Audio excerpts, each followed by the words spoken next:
These newly leaked Marvel Snap cards include one of the strongest cards I have ever seen. Patch days in Marvel Snap used to be synonymous with changes to the actual game, but now one of the major draws of Patch Day is that they're going to get the data miners the ability to take a look ahead into the future and see what horrific stuff is coming down the pipeline, and this card, Isan, is unbelievable. I did a little bit of research, and Isan is another Celestial, same as Arishem, so I can understand why they aimed high here. The main line of text on here that is notable is what Isan actually does, which is that if you have a deck composed entirely of cards with different powers, this will give every card in your deck +2 power. This might not seem like a ridiculous thing on its face, but once you factor in the fact that this card is a 6/13, the fact that the Hood exists, the fact that Gore exists, suddenly you're creating a normal mid-range deck. You can probably just play this in a Wiccan deck that has the ability to just have +2 power for free the entire game, and oh, by the way, there's a 6/13 attached to it.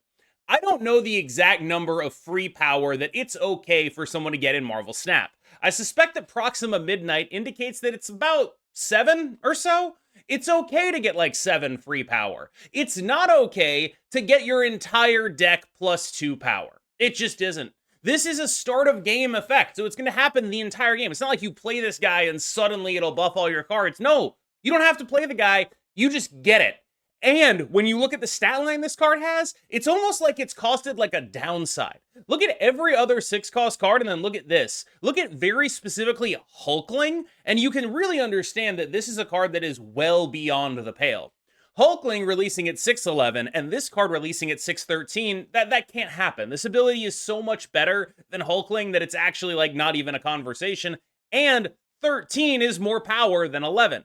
This is a truly ridiculous card that I genuinely hope never sees the light of day. This card is one of the strongest cards I have ever seen any of them come up with. I think it might be the strongest card I've ever seen Datamined since maybe 1/2 Supergiant, which is a ridiculous statement. Like, one of the strongest cards I've even seen concepted, and that's up there with the Hope Summers that gave 2 energy, the Supergiant that literally was the same card except it was a 1-drop. Like, these are truly ridiculous competition to be up against, and this is very, very strong. One thing that's also worth talking about in this context is that it has a keyword named Legendary. I don't exactly know what that means. I can speculate, and that's what the point of this video is, so I'm going to. Legendary looks like the kind of thing that you would put on Arishem, right? It's like saying you can only run one of these. That's what Legendary means in a game like Hearthstone. A Legendary card you can only run one copy of in the deck. But in Marvel Snap, you can already run one copy of everything, right? So Legendary is probably like an exclusionary effect. It's an effect that says, hey, you can't run this and Arishem. You can't run this and Thanos or whatever. It might be like a reworking of the Big Bad system, maybe? Something to give the Big Bad system like mechanical actual purpose in the game. That would make sense to me as a potential idea for Legendary. It could also be like an actual keyword, like, you know, a keyword that like when you play this, a thing happens, but that doesn't seem like the kind of thing Marvel Snap would do. That would first of all be coded as like an honor reveal. I'm thinking in this case of like the spells in Magic the Gathering that like replace you with the spell, basically. I think it's like I want to say the mechanic is called Eminence, but like there's a cycle of spells from Kamigawa, like Enduring Ideal, that just like replace you with the spell, and the spell then gets cast every turn. I don't know how it would be something like that in Marvel Snap. It seems like a complex idea to translate, and they don't tend to use shorthand keywords for like fairly complex ideas. I think one of the things that Marvel Snap does well is when you look at a card, you know what that card means.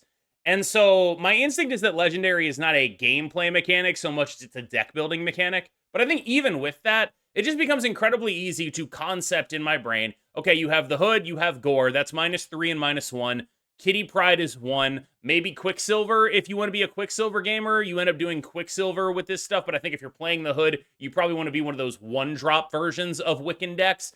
And of course, being a 1-drop version of Wiccan deck gets extra rewarded if you are an Isan gamer, because Isan makes all of your little cards more impactful, which is the main downside of running a bunch of one-drops. They're not very impactful. But like once you factor in Gore, Isan, and the Hood, it becomes shockingly easy to construct a deck that just counts from 1 to 9 outside of that. Like, shockingly easy. This is a card that you basically will get for free, and that is unbelievable, and I don't think they can make this card, and I really hope they don't make this card. Like, this is by far the strongest card I've ever seen, and I've seen a lot of strong cards. Redwing has gotten a bit of an update. Redwing is now a 3/3 that when it moves, it pulls a card from your hand to the board. This is actually like a very fascinating card. I think the old version of Redwing was a little bit more like a forge that buffed the next thing you played. This is different. This is very different. And it only works once, but it is like a genuinely scary card. Because we've seen stuff like, you know, Madam Web already be good. Madam Web is currently being used in a bounce shell. That's reasonable. What if you also played like a Dracula dump shell with Madam Web stuff? What if you played Madam Web, Human Torch, this card, and Dagger in your Dracula dump shell? And then suddenly, you're vomiting all of your stats, you're making free Infinauts, you have Dagger zooming around and getting huge as hell. Those decks already have a lot of slots for one-drops, and making those one-drops Human Torch, Human Torch, Iron Fist, and Ghost Spider, that might not be a bad thing overall. When I look at this, I see a Drac Dump card that forces Drac Dump to hybridize into being a move deck. Obviously, not a big fan of that force. Like, I do think that this card seems quite strong. Like, when I look at this card, I'm like, wow, that's going to bring a very big guy onto the board. As long as you do it on the last turn of the game, this guy is just dumping something huge onto the board. You have this, you have Dracula. You might not even need Dracula. I think this is strong. I think this is a really good payoff. I think it is arguably competitive with Vulture, who we all know how good that is. And it doesn't need to stack in the same way, but it does require more deck building restrictions. The card is unique and frightening, and I do think it's a little less... I would say the old Redwing was sort of very obvious in terms of application. This Redwing is pushing you to make a deck that doesn't currently exist.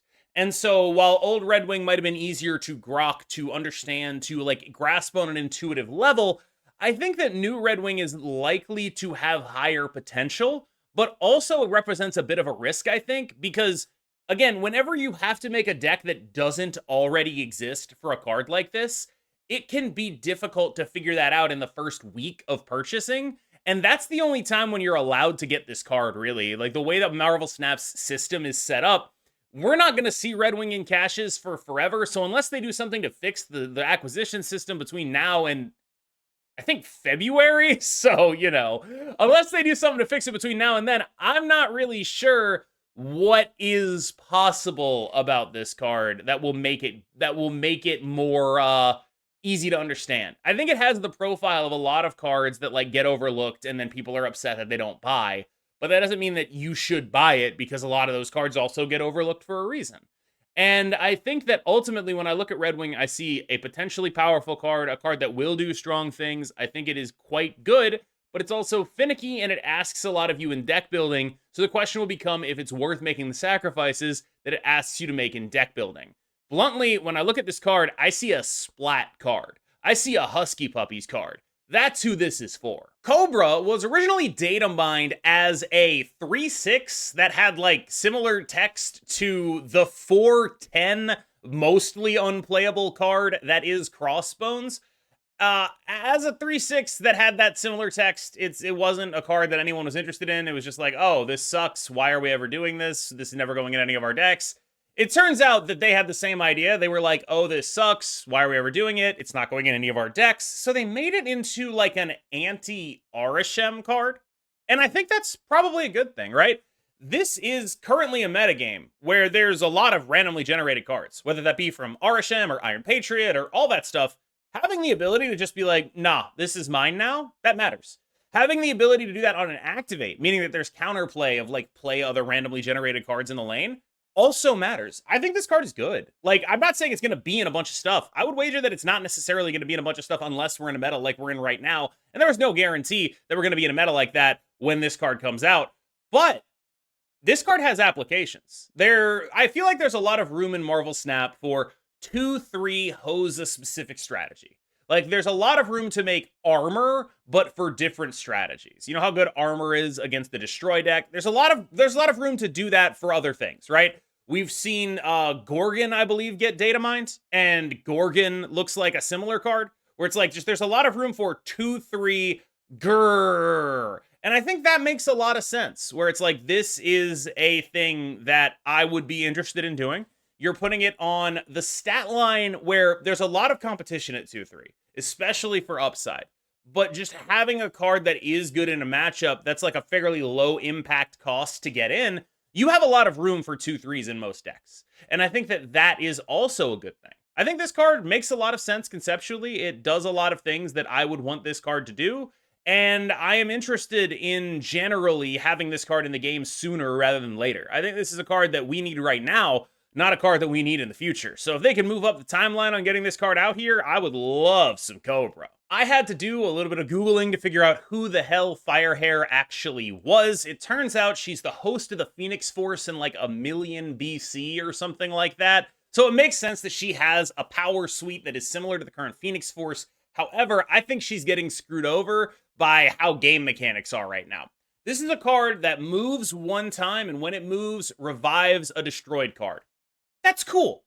Here's the problem. Move always happens before you actually reveal cards. So the number one thing I would want to do with this card is Arnim Zola and then revive the thing.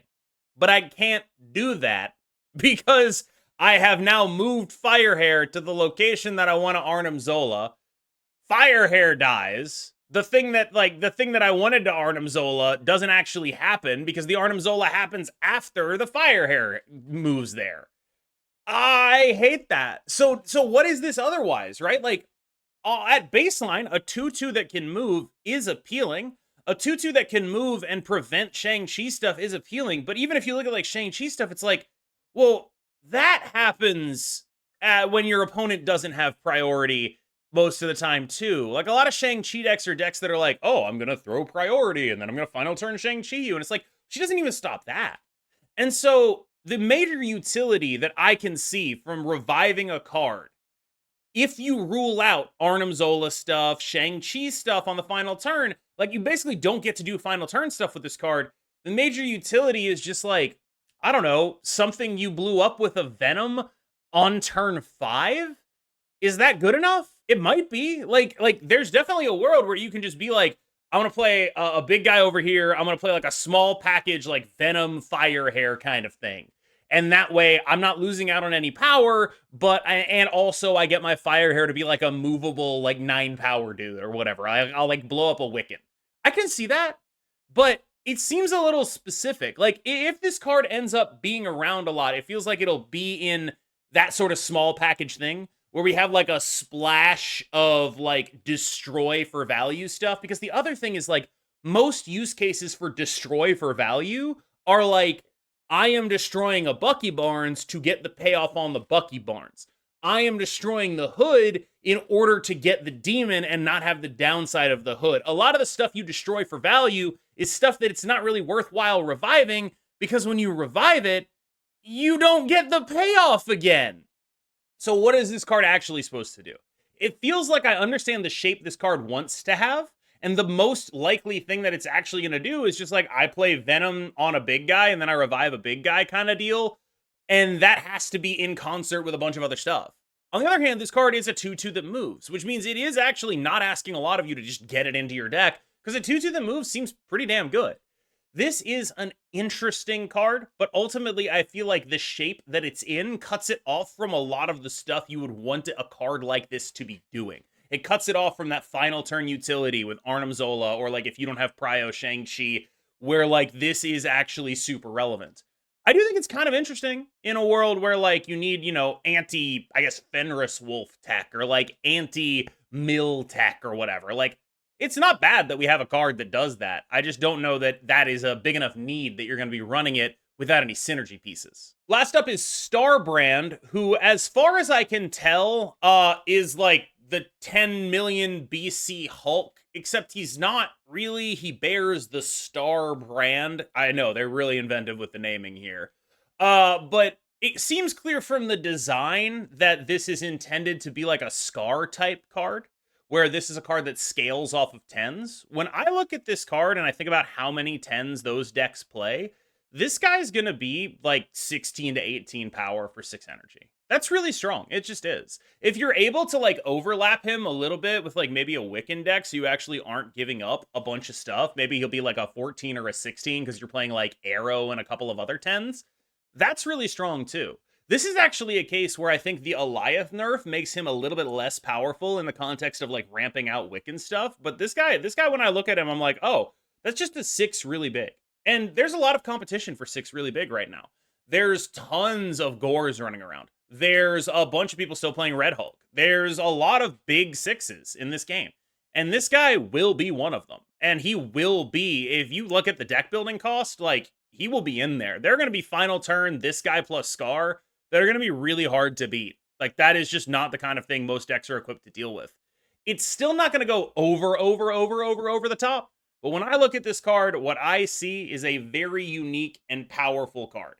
There is one other thing that sticks out about this card to me, and it's Arishem, because this card doesn't seem to have the text that would imply that it's not counting Arishem's cards, which means in an Arishem deck with a couple of 10s in it, not only are you able to alleviate one of the major weaknesses of this card, which is it's not very good to only play one thing on turn 6, you play this guy on turn 5 and he's like 18 power, you also might get some additional free power out of him. And so this card strikes me not just as a Scar card, but as like, this is the new Blob. If you're playing stuff with reasonable stats, I mean, you are going to be putting this guy in your deck. And I think that if you get like, let's say, I'd say probably the breakpoint is 3 other 10s. This is going in your Arishem deck, and you're probably going to get like maybe one more for free. That seems really strong to me. I feel like this guy has some real opportunity to be very strong in the current edition of Marvel Snap. So with all of those cards looked at, we can sort of speculate about what may be coming in the future. We know that February season is the Sam Wilson Captain America season for his movie, Brave New World. It looks like we're getting some Avengers 10 million BC type stuff, where we have, because one of the other cards that got leaked was a card called Agamotto, who is a 5/8 that makes spells, whatever those are. They look kind of like Infinity Stones, but we don't know what any of them do, so I didn't want to cover them here, because there's nothing that I can do to evaluate that card until I know what the cards he makes are. Imagine trying to evaluate Thanos without the stones. It just seems like a kind of ridiculous time-wasting thing to do. But he was like the Doctor Strange of that team, so it does seem like that is a season that they're working on right now, and that seems to be where some of this stuff comes from. I don't know where Isan fits in. I don't actually know where King Cobra fits in. I think he was datamined for the Sam season, but I don't really know enough about that lore to make a determination on that, and he doesn't really strike me as like out of range. He looks more like a King Atri or an Agony than a card they would actually be selling, so maybe they're doing a game mode. Speaking of game modes, there was also a game mode datamined called like Showdown or something, where apparently there's 15 turns and a whole bunch of other weird stuff. But I'm going to wait on talking about that, if only because it feels like we got a partial rule set and not an entire rule set. And I don't want to sit here and speculate on things that I don't have a good idea about. As far as these cards, Isan seems unprintably good. I truly hope that card does not make it to print like that. Everything else in here is really interesting. Like, everything else in here feels like in the range of normal cards, where it's like, oh yeah, no, I can see them making that. Isan does not feel within that range. Starbrand seems very strong as well, but I don't think as strong as that Isan is, because it's very hard to be as strong as that Isan is. I wanted to ask you, the viewer, if you had any thoughts on this on Tuesdays where there's a patch, because if you've been watching me for a while, you know I've been sort of trying to figure out what it is people want to see on Tuesdays. And I think this is a really good way to, engage myself in this part of the community more. I typically haven't done videos like this, so let me know if you enjoyed it. As always, I've been KM Best. You've been phenomenal. And I'll see you in the next one.